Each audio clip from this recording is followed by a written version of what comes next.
Are you tired of a troll ruining your Discord server? Learn how to ban them permanently in under 30 seconds.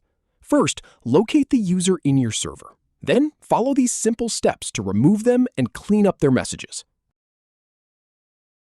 First, head to your Discord server and find the user you want to ban. Then, right-click on their username or avatar to open the context menu.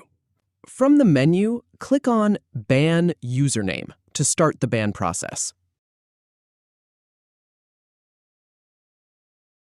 In the pop-up window, pick a reason for the ban. Then, decide whether to delete their messages from the last 24 hours, 7 days, or never. Finally, click the Ban button to complete the action. If you have any feedback, or if any info is inaccurate, please leave a comment below. We'll do our best to answer or redo the video if needed. Thanks for watching.